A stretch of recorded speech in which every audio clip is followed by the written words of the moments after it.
Next हमारे पास है electric field.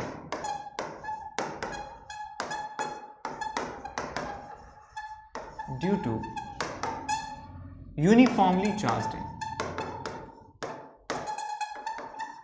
Uniformly charged ring.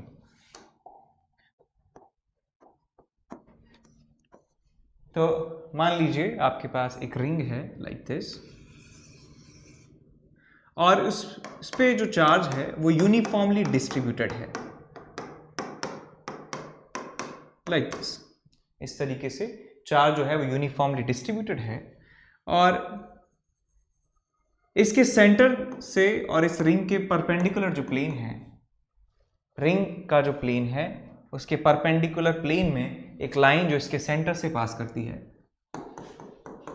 इस लाइन को कहा जाता है एक्सिस ऑफ द रिंग। ज्यादा टेक्निकल हो गया, राइट?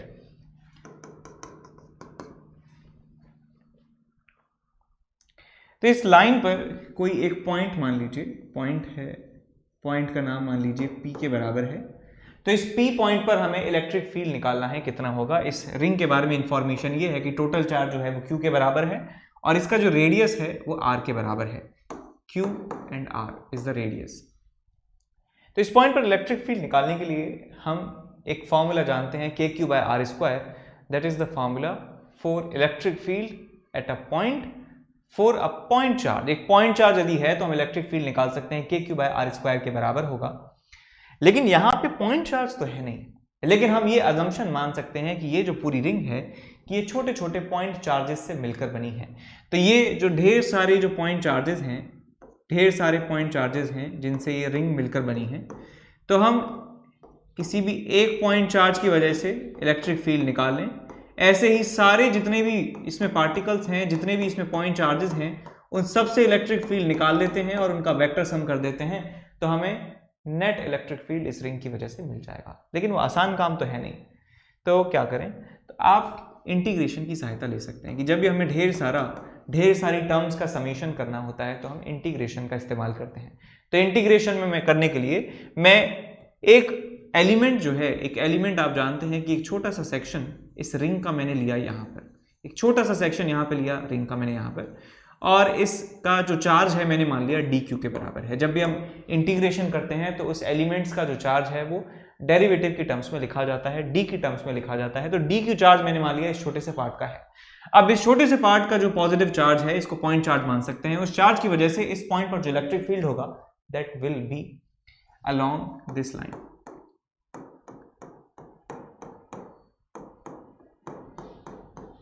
ये जो लाइन है, इस लाइन के अलोंग जो है इलेक्ट्रिक फील्ड होने वाला है, छोटा सा इलेक्ट्रिक फील्ड DE मैं कह सकता हूं।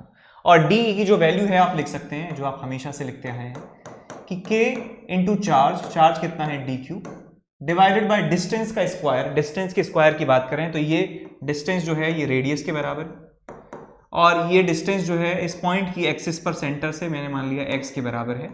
तो हम लिख सकते हैं कि ये वाली जो डिस्टेंस है यहाँ से लेके यहाँ तक ये हो जाएगी आपके पास r² प्लस x² का अंडर रूट। तो मैं यहाँ पे डिस्टेंस का स्क्वायर लिख सकता हूँ, that is r² plus x² का अंडर रूट का स्क्वायर। ये इलेक्ट्रिक फील्ड हो गया एक छोटे से पार्ट की वजह से इस पॉइंट पर। अब एक एलिमेंट जो है यदि इसके मैं सामने ले लेता हूँ, एक एलिमेंट जो है इसके सामने ले लेता हूँ, सर क्यों ले लिया सामने, बस मुझे मालूम है कि सामने लेने से जल्दी से हो जाएगा, और यदि आप बहुत ज़्यादा प्रैक्टिस कर लेते हैं तो आपको भी दिखने लग जाता है कि यार एक सामने यदि एलिमेंट ले लेंगे तो कुछ आसान जो है हमारा एक्सप्रेशन हो जाएगा। तो इसके सामने मैंने एक पॉइंट लिया, डायमेट्रिकली ऑपोजिट एंड पर एक छोटा सा एलिमेंट लिया, छोटा सा टुकड़ा लिया, और इस छोटे से टुकड़े को मैं मान सकता हूं कि ये पॉइंट चार्ज के जैसा है। अब ये पॉइंट चार्ज है तो इस पॉइंट पर मैं इलेक्ट्रिक फील्ड इसकी वजह से भी निकाल सकता हूं। कैसे कि ये एक पॉइंट चार्ज है, और तो इसकी वजह से जो इलेक्ट्रिक फील्ड होगा that will be along this line, और इसकी वैल्यू भी होने वाली है DE के बराबर, और DE की वैल्यू जो है वो जो पहले DE निकाला था वही DE होने वाली है।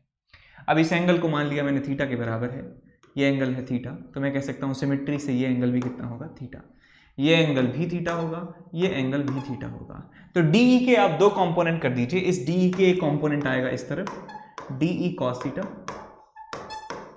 और नीचे आएगा आपके पास डी ई साइन थीटा। इस डी का एक component D E cos theta इस तरफ आएगा तो ये बन जाएगा 2 डी ई कॉस थीटा। एक कंपोनेंट आएगा ऊपर की तरफ, that will be D E sine theta. अब आप देख सकते हैं कि डी ई साइन थीटा एक नीचे है, डी ई साइन थीटा एक ऊपर वेक्टर है, तो आप इन दोनों को जो है कैंसिल आउट कर सकते हैं, D E sine theta d ई साइन थीटा, और 2 डी ई कॉस थीटा जो है इस डायरेक्शन में है। इसका मतलब ये हुआ कि जो दो सामने के दो ऑपोजिट एंड्स पर जो एलिमेंट्स हैं उनके वर्टिकल कंपोनेंट कैंसिल आउट हो रहे हैं, हॉरिजॉन्टल कंपोनेंट जो है जो एक्सिस के अलोंग है वो ऐड हो रहे हैं। तो मैं जब भी कोई दो आमने सामने के एलिमेंट्स लूंगा, मैं जब भी दो आमने सामने के एलिमेंट लूंगा तो उनके साथ भी यही होना चाहिए कि उनके ये वाले जो कंपोनेंट्स हैं डी ई साइन थीटा वो कैंसिल आउट होंगे और डी ई कॉस थीटा जो है वो ऐड होने वाले हैं। इसका मतलब अच्छा समझ गए कि हम पूरे रिंग में यदि हम दो दो के पेयर उठाते हैं तो उनका जो इलेक्ट्रिक फील्ड है वो इसी डायरेक्शन में होगा। तो हम कह सकते हैं कि ये पूरी रिंग के जितने भी एलिमेंट्स हैं उनके हम पेयर्स बना सकते हैं और तो टोटल इलेक्ट्रिक फील्ड जो है वो इस डायरेक्शन में आएगा यदि उनको जोड़ दिया जाए तो। सबके आपस में जो जोड़ीदार हैं एक दूसरे का इलेक्ट्रिक फील्ड कैंसिल कर देते हैं और नेट इलेक्ट्रिक फील्ड जो है इस डायरेक्शन में आएगा। तो इससे हमें ये समझ में आया कि इलेक्ट्रिक फील्ड की डायरेक्शन इस तरफ होने वाली है। अब हम कह सकते हैं कि दो एलिमेंट्स की वजह से इलेक्ट्रिक फील्ड जो है वो 2 डी ई कॉस थीटा आता है। आगे देखें इसमें तो हम कह सकते हैं नेट इलेक्ट्रिक फील्ड, छोटा सा जो इलेक्ट्रिक फील्ड है D E net due to two elements, due to two elements वो कितना है आपके पास 2 डी ई कॉस थीटा। तो यदि हम एक एलिमेंट की बात करें तो एक एलिमेंट का कंट्रीब्यूशन कितना है, तो मैं यहां लिखूंगा एक एलिमेंट का जो कंट्रीब्यूशन है ड्यू टू सिंगल एलिमेंट वो आएगा आपके पास d E cos theta. D E cos theta will be the electric field due to one element. अब यहां पे डी ई की वैल्यू आप पुट कर दीजिए। डी ई की वैल्यू हम निकाल चुके हैं K D Q divided by R square plus x square का अंडर रूट का square into cos theta. Cos theta भी आप ज्योमेट्री से निकाल सकते हैं। कैसे, या आप एक ट्राइंगल देख लीजिए, ये ट्राइंगल है लाइक दिस, ये रेडियस है आर, ये है एक्स और ये एंगल है थीटा और ये है under root of are square plus x square. तो यहाँ से आप कॉस थीटा निकाल सकते हैं बड़ी आसानी से। Cos theta will be base upon hypotenuse x upon under root of are square plus x square. तो हो जाएगा आपके पास x upon under root of are square plus x square. ये आपके पास नेट इलेक्ट्रिक फील्ड हुआ, छोटा सा, जो इफेक्टिव है। इफेक्टिव का मतलब है कि जो काउंट होगा, जो दूसरा कंपोनेंट तो कैंसिल हो ही जाने वाला है। इसको और सिंप्लीफाई कर सकते हैं तो ये बन जाएगा K D Q X upon R square plus x square raise to the power 3/2। ये आपके पास बन गया electric field, net electric field due to one element. अब यदि हम दोनों तरफ इंटीग्रेट कर देते हैं, दोनों तरफ इंटीग्रेट कर देंगे तो इसका मतलब ये हो जाएगा कि हम समेशन चाहते हैं। समेशन का मतलब, और यहां पे यदि मैं लिमिट भी लगा देता हूं, यहां पे डी क्यू के रेस्पेक्ट में इंटीग्रेशन किया जा रहा है तो क्यू की लिमिट 0 से हम क्यू लगा सकते हैं। तो इस एक्सप्रेशन का मतलब ये है, इस एक्सप्रेशन का मतलब ये है कि इस रिंग के सारे एलिमेंट्स का जो इलेक्ट्रिक फील्ड आ रहा है, नेट इलेक्ट्रिक फील्ड, उसका समेशन कितना होगा। यानी कि जितने भी चार्जेस यहाँ पे हैं, जितने भी छोटे छोटे पॉइंट चार्जेस हैं, जितने भी छोटे छोटे एलिमेंट्स हैं, उन सब की वजह से यहाँ पर इलेक्ट्रिक फील्ड का समेशन जो है वो ये एक्सप्रेशन जो है आपको दिखा रहा है। अब इस एक्सप्रेशन में देखिए कि कांस्टेंट क्वांटिटीज हैं कौन कौन सी। अब देखिए रेडियस जो है वो कांस्टेंट है, x is the distance of that point from the centre, that is also constant value. x की जो वैल्यू है वो हमेशा जो है, जरूरी नहीं वेरिएबल ही हो।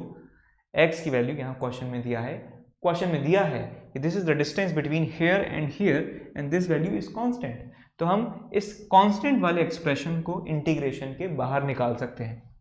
तो आपको ये मिल जाएगा K X upon R square plus x square raise to the power 3/2 और ये है डी क्यू का इंटीग्रल 0 से q। अब डी क्यू का इंटीग्रेशन क्यू, लिमिट लगा देंगे क्यू 0 से क्यू, तो क्यू माइनस 0 आ जाएगा, तो आपके पास रिजल्ट मिलेगा net electric field is equal to at axis, axis के किसी पॉइंट पर जो नेट इलेक्ट्रिक फील्ड की जो वैल्यू है that is equal to K Q X upon R square plus x square raise to the power 3/2, raise to the power 3/2। ये net electric field की value आपके सामने आ जाती है और ये फॉर्मूला आप याद रखें। अब यदि मैं छोटा सा जो है अजम्पशन यहां पे ले लेता हूं, छोटा सा अजम्पशन ले लेता हूं यहां पे, if x is much much greater than r, यदि x जो है, x का मतलब क्या है कि जो डिस्टेंस है जहां पर इलेक्ट्रिक फील्ड पूछा गया है वो यदि बहुत ज्यादा दूर है, x जो है वो बहुत ज्यादा दूर है compare to the size of the ring, या फिर आप कह सकते हैं कि रिंग का जो साइज है बहुत छोटा है compare to the distance at which the electric field is asked, कि जिस डिस्टेंस के लिए आपको इलेक्ट्रिक फील्ड पूछा है वो डिस्टेंस बहुत ज़्यादा है compare to the size, linear size of the ring, तो क्या हो सकता है इस एक्सप्रेशन में। तो हम यहाँ पे क्या करेंगे, तो हमारे पास एक्सप्रेशन जो है नेट इलेक्ट्रिक फील्ड का वो क्या है, K Q X divided by R square plus x square raise to the power 3/2, raise to the power 3/2।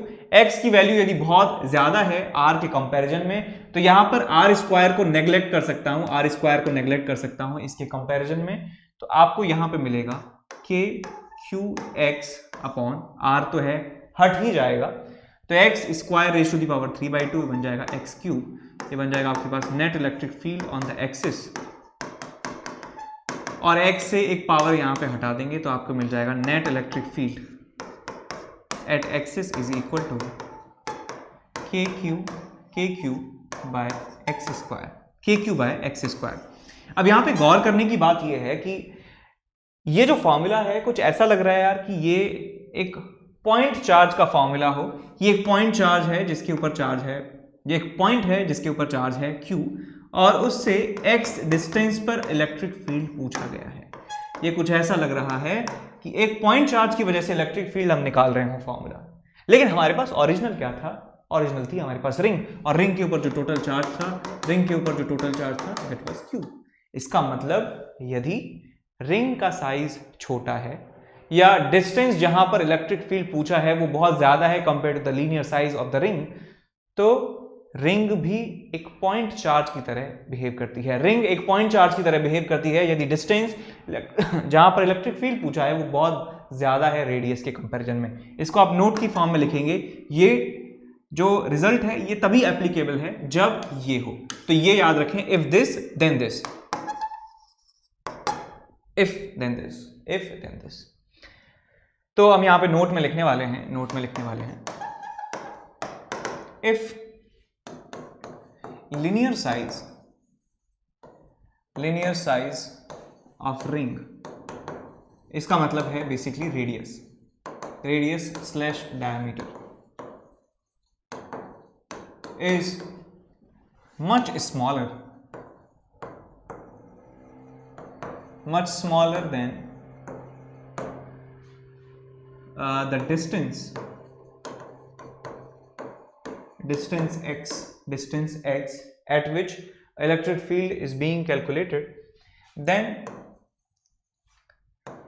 the ring behaves as a single charged particle,